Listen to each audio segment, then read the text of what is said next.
இந்த நிகழ்ச்சி ஏற்பாடு பண்ணணும், இங்கே நடக்கணும் அப்படின்னு முடிவு பண்ணியிருந்த HM சார் அவர்களுக்கும், AHM சார் அவர்களுக்கும், இருபால் ஆசிரியர் பெருமக்களுக்கும் எனது நெஞ்சார்ந்த நன்றிகளுடன் கலந்த வணக்கங்க. இந்த நிகழ்ச்சிக்கு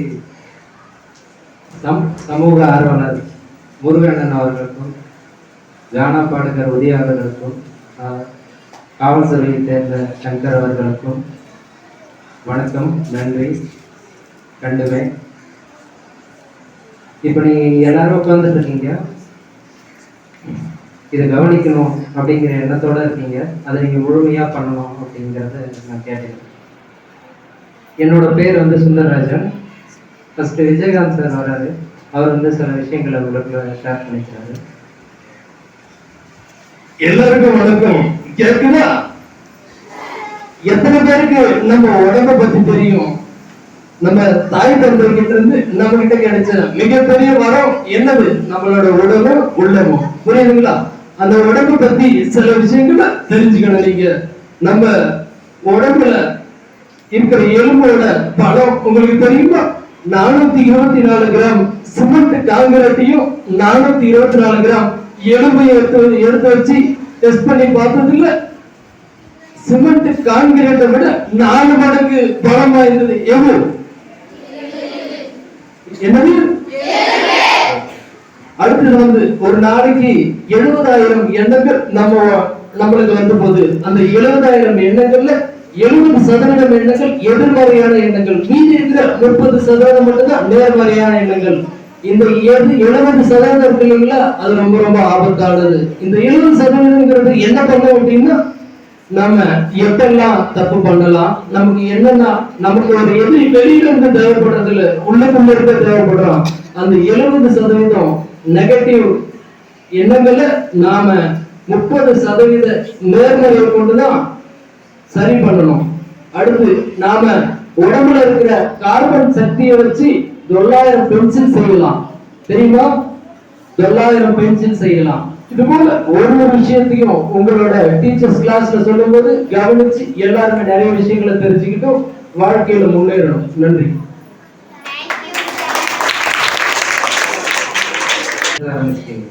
முதல்வன் படத்துல ஒரு இன்டர்வியூ சீன் இருக்கு, ஓகேங்களா? அதோட ஒரு சின்ன கற்பனை இங்க வந்து என்னன்னா, ஸ்கூல்ல வந்து ஸ்கூல் டீச்சரா ஒருத்தர் கௌதம் வாசு டைரக்டர் ஆக்டர், அவரு ரெகுலர்னா வந்து ஸ்கூல் ஸ்டூடெண்ட் இருக்காரு. என்ன நடக்குதுன்னு பார்க்கலாம்.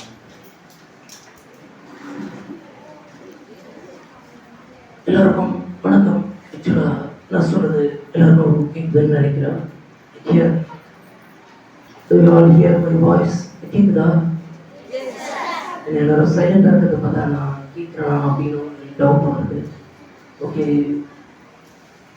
இங்க டீச்சரா வந்திருக்க ஸ்டூடெண்ட்டை பத்தி உங்களுக்கு சொல்ல வேண்டியதில்லை. அவர் வந்து 10th ஸ்டாண்டர்ட் படிக்கிறார். ஓகே, இப்போ அவரை பற்றின ஒரு இன்ட்ரடக்ஷன்.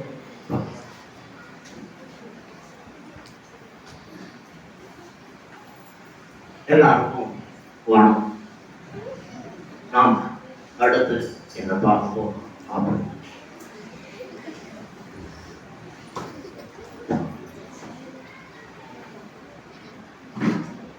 நம்ம ஒரு சும்மா பொறுத்துல ஒரு சில கேள்விகள் கேட்க போறோம். ஆக்சுவலா நானே அங்கே போயிட்டு கேள்விக்கு பதில் சொல்லுவேன். ரெண்டு வரேன். புரியுதா? ஃபர்ஸ்ட் கேள்வி, நீங்க எல்லாரும் டைமுக்கு வரீங்கன்னு நினைக்கிறீங்களா? கிட்டத்தட்ட அங்க இருக்கிற ரகுவரன் நீங்களும் ஒன்று தான். உங்கள ஒரு ரெப்ரஸன்டேட்டிவ் தான் அங்க இருக்காரு. எல்லாரும் டைமுக்கு வரீங்கன்னு நினைக்கிறீங்களா? வரலங்கிறீங்களா? இல்லை, எப்படி இருக்கு? காலையில எந்திரிச்சு வீட்டுல இருக்கிற எல்லா வேலையும் பார்த்துட்டு நாங்கெல்லாம் விவசாய குடும்பம், கடையில கொண்டு போய் மாட்டை கட்டிட்டு பால் வாங்கி பால் எல்லாம் கலந்து ஊத்திட்டு இருக்கிற கடி வேலையை செஞ்சுட்டு எத்தனை வேலையை செஞ்சுட்டு நாங்க ஸ்கூலுக்கு வர்றோம். நாங்க டைமுக்கு மேக்சிமம் லேட்டா வர்றதில்லை, தெரியுமா?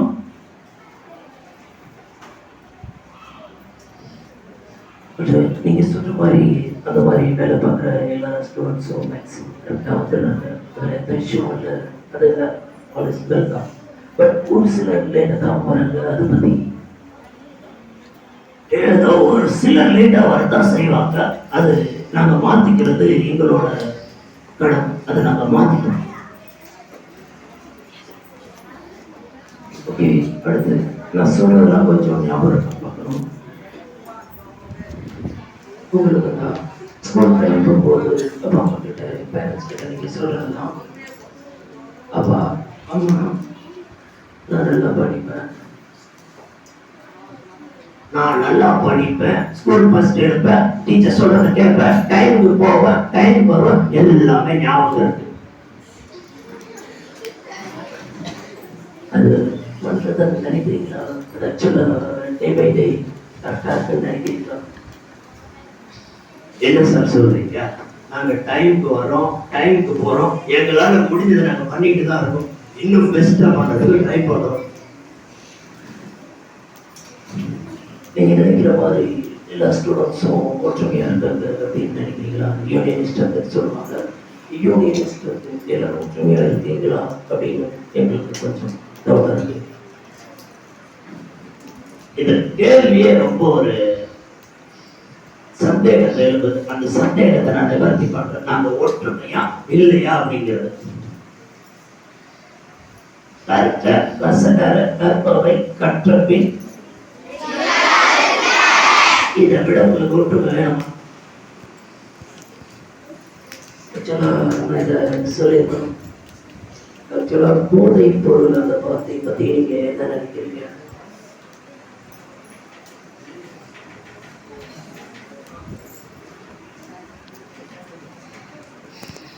போதை பொருள் அப்படின்னா என்னன்னு தெரியாத நிறைய பேர் இங்க இருக்காங்க. ஏதோ தெரிஞ்சவங்களையும் கூட்டிட்டு வந்து நீங்க அவேர்னஸ் ப்ரோக்ராம் பண்ணி நிறைய பேருக்கு தெரிய வைக்கிறதுனால அந்த பக்கமே போக மாட்டோம். என்ன சொல்றீங்க? அது பத்தின முழு விஷயங்களை உதாரணத்துக்கு காவல்துறையில இருந்து கூப்பிட்டு வந்து அவேர்னஸ் கொடுக்குறீங்க. சோசியல் ஆக்டிவிட்டிஸ் பண்றவங்க, நம்ம ஸ்கூல் நல்லா இருக்கணும் அப்படின்னு நினைக்கிறவங்களை கூப்பிட்டு வந்து நிறைய ப்ரோக்ராம் பண்ணும்போது எல்லாமே எங்களுக்கு அவேர்னஸா இருக்கிறோம். நாங்கள் அதை பண்ண மாட்டோம். பண்ணுவோமா? பண்ண மாட்டோமா?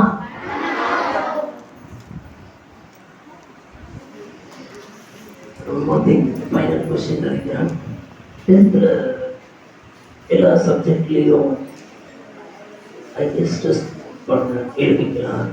கிட்டத்தட்ட இது 10th மட்டும் இல்லை, எப்படின்னா 9th 6th 7th இது எல்லாருக்கும் வரலாம். எல்லா சப்ஜெக்ட்லேயும் ஹையஸ்ட் ஸ்கோர் எடுப்பீங்களா?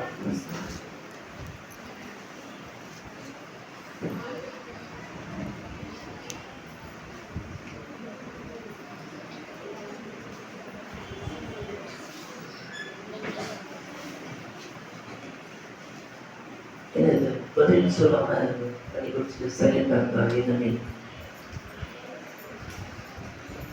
என்ன சார் சொல்றீங்க? ஒரு ஸ்டூடெண்ட் என்ன Tamil, English, maths, science, social science 5 subject இருக்கு. ஒரு டீச்சர் ஒரு சப்ஜெக்ட் தான் எடுக்கிறீங்க. ஆனா ஸ்டூடெண்ட் 5 சப்ஜெக்ட் படிக்கணும். தமிழ்ல எடுத்துட்டா செய்யுள், உரைநடை, துணைப்பாடம், இங்கிலீஷ்ல போயம், ப்ரோஸ், சப்ளிமெண்ட், மேத்ஸ்ல எடுத்துட்டா trigonometry, algebra, sin theta, cos theta, இப்படி ஏகச்சக்கமா இருக்கு. அணிகள், அணிக்கோவைகள், புள்ளியியல் இப்படின்னு இருக்கு. சயின்ஸ்ல கரிம வேதியியல், கனிம வேதியியல், அது இல்லாம இன்னும் நிறைய இருக்கு. அடுத்து சமூக அறிவியல் எடுத்துக்கிட்டா அதுல புவியியல், வரலாறு, குடிமையியல், இது 3 இருக்கு. இது எல்லாத்தையும் கிட்டத்தட்ட எங்களோட எல்லா சப்ஜெக்டையும் கூட்டி பார்த்தா கிட்டத்தட்ட 1000 பக்கங்களுக்கு மேல வருது. அந்த 1000 பக்கங்களை நாங்க படிக்கிறதுக்குள்ள எங்களுக்கு இருக்கிற பிரச்சனை எங்களுக்கு மட்டும்தான் தெரியும். நீங்க சொல்ற மாதிரி நாங்க எடுக்க முயற்சி பண்றோம். ஆனா எனக்கு ஒரு கொஸ்டின், நீங்க எங்களை 10th ஸ்கூல் மார்க் எடுக்க 10th ஸ்கூல்லயும் சரி 9th அடுத்த ஸ்கூல்லயும் சரி நீங்க மார்க் எடுக்கிறதுக்கு என்ன முயற்சி பண்றீங்க? இது ரொம்ப ஒரு நிறைய கேள்வி. முக்கியமான விஷயம், மார்னிங் ஸ்கூல் எத்தனை மணிக்கு ஆரம்பிக்குது சொல்லுங்க பார்க்கலாம். 9:30 கரெக்டா? காலையில 9:30. ஸோ 8:30 to 9:30 ஸ்பெஷல் கிளாஸ் இருக்கு. ஈவினிங் 4:30 to 5:30 கிளாஸ் இருக்கு. நீங்க நினைச்சா உங்களோட சப்போர்ட் இருந்தா, உங்களோட பேரண்ட்ஸ் சப்போர்ட் இருந்தா அந்த ஈவினிங் கிளாஸ் கண்டிப்பா இதை எக்ஸ்டெண்ட் பண்ணணும் அப்படிங்கிறது தெரிவிச்சுக்கணும். டீச்சர்ஸ் இருக்கும். தேங்க்யூ.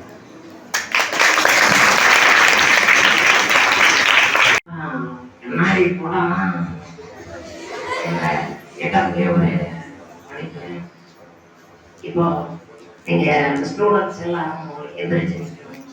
எல்லாருமே சமாச்சாரம்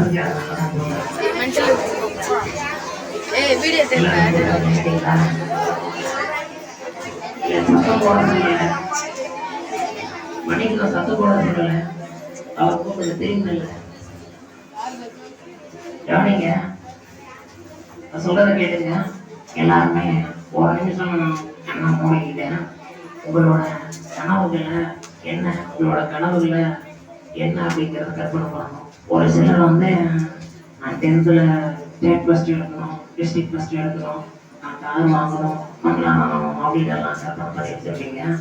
அந்த மாதிரி நீங்க என்ன கனவுகளோட இருக்கிறீங்கன்னு ஒரு நிமிஷத்துல ஷார்ட்டா ரீவைண்ட் பண்ணி பார்க்கணும். ஸ்டார்ட் பண்ணலாமா? புரியுதா? எல்லாருமே கண்ண முடியுங்க. ஓகே, முடிஞ்சது. கண்ண பாருங்க. ஓகே, எல்லாரும் உட்காரலாம். இப்ப கவனிச்சு பாருங்க. இது ஒரு நிமிஷத்துல ஒரு சிலர் காரியம் வரைக்கும் போயிருப்பாங்க. ஒரு சிலர் கையில கோப்பையோடு நின்றுப்பாங்க, வெற்றி கோப்பை. ஒரு சிலர் வந்து காரு பங்களாலாம் வச்சிருப்பாங்க. இது எல்லாத்தையுமே உங்களோட கனவு எல்லாமே நனவாகணும் அப்படின்னா ஒரே வழி இருக்கு. என்ன வழி? யாராவது சொல்லுங்க. கேட்கல? கண்டிப்பா அதுக்காக தான் சொல்றேன். நீங்க உங்களோட கனவுகள் எல்லாமே நீங்க அடையணும் அப்படின்னா கல்வி, அந்த கல்வியோட முக்கியத்துவம் வந்து ஒவ்வொருத்தரும் படிக்கணும். நன்றி.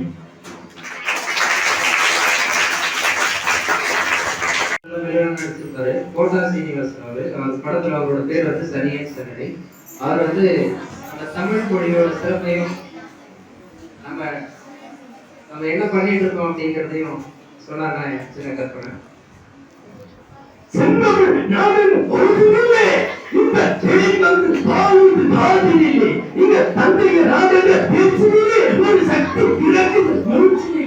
இந்த வார்த்தையை சொல்லும் போது எப்படி இருக்குது? பாரதியார் அவர்கள் எழுதி வச்ச ஒரு எழுத்தும் இன்னைக்கு நாம அவர் பண்றோம்னா அது எல்லாத்தையும் நீங்களும் கவிதையை எழுதி எல்லாருமே அடுத்தடுத்த லெவல்ல மேல வரணும். புரியுதா? நீங்க அப்படி பண்ணணும்னா எல்லாரும் உங்களை பார்த்து சிரிப்பாங்க. நீங்க எல்லாரும் ஸ்டேஜ் ஏறி மேலும் மேலும் போயிட்டு அடுத்தடுத்த விஷயங்களை பண்ணணும். நன்றி.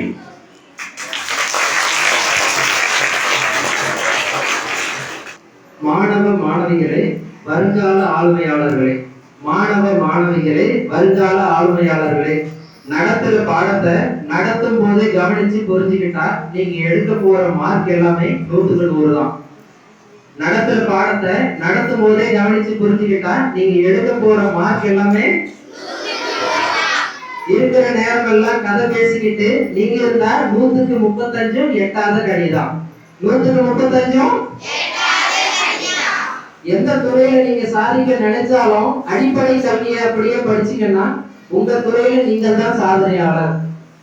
தூக்கி வளர்த்தவங்க நீங்க நல்லா வாழணும்னு என்னென்ன செஞ்சாலும் உண்மையா நீங்க படிச்சு உண்மையா நேர்மையா நீங்க வாழ்ந்தாதான் அது நடக்கும், நல்லதே நடக்கும். ஆசிரியர்கள் சொல்லும் போதே கவனமா கேட்டுக்கோங்க. முடிஞ்சா அதை எழுதி வச்சுக்கோங்க. நீங்க 500க்கு 500 மதிப்பெண் எடுக்கிற வழிய முழுசா உங்களுக்கு சொல்லி கொடுப்பாங்க. கல்வி வழியா வாழ்வியலும் ஒழுக்கமும் ஒவ்வொரு முறையும் சொல்லி அதன்படி வாழ்ந்து காமிப்பாங்க நம்ம ஆசிரியர்கள். நீங்க இங்க படிக்கிற படிப்பு தான் நாளைக்கு உங்களுக்கு பெரும் துணை. அழியாத செல்வத்தை அள்ளி அள்ளி ஆசிரியர்கள் கொடுக்கும் போதே சிந்தாம சிந்தனையில சேர்த்து நல்லா படிங்க. மரமா நீங்க வளர்ந்து நிறைய பேருக்கு நிழலா மாறுங்க. உன்னால முடியாதுன்னு எதுவும் இல்ல. உன்னால முடியாதுன்னு முயற்சிகளை நிறுத்தாம புது புது உன்னத சிந்தனை உங்ககிட்ட எப்பவும் இருக்கணும். புது புது அதிசயங்கள் அற்புதங்கள் உங்களால நிகழணும். மாணவ மாணவிகளே, வருங்கால ஆளுமையாளர்களே, நான் சொல்றதை அப்படியே கொஞ்சம் ரிப்பீட் பண்ணணும். பண்ணலாமா? கல்வியே என் சொத்து, கல்வியே என் உயிர் மூச்சு, கல்வியால் உலகை ஆளவே நான் பிறந்தேன். கல்வியால் உலகை ஆளவே நான் பிறந்தேன். உலக அரங்கில் கல்வியோடு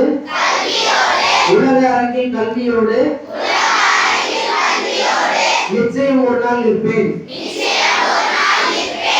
நிச்சயம் ஒரு நாள். சில பேர் புரிஞ்சுக்கிறீங்க, சில பேர் கவுண்ட் ஆயிடுச்சு. இப்போ விஜயகாந்த் சாரோட இன்னொரு மாடுலேஷன் இருக்கு. அந்த மாடுலேஷன் வந்து நீங்க எல்லாருமே வந்து உங்களோட உடல் ஆரோக்கியத்தை காப்பாத்திக்கணும். அதே மாதிரி நீங்க நல்லா படிக்கணும் அப்படின்னு விஷ் பண்ணாங்க. எப்படி இருக்கணும்?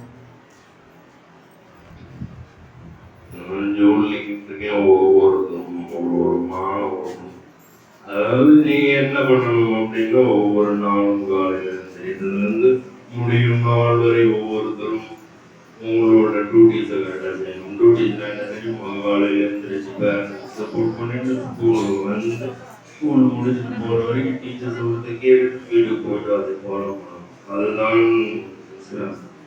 ஒவ்வொருத்தருமே சுய உலகத்தையும் உடல் ஆரோக்கியத்தையும் ஃபாலோ பண்ணிக்கணும். உடலை வச்சிங்கன்னா ஒன்றும் பண்ண முடியாது. புரியுதுங்களா?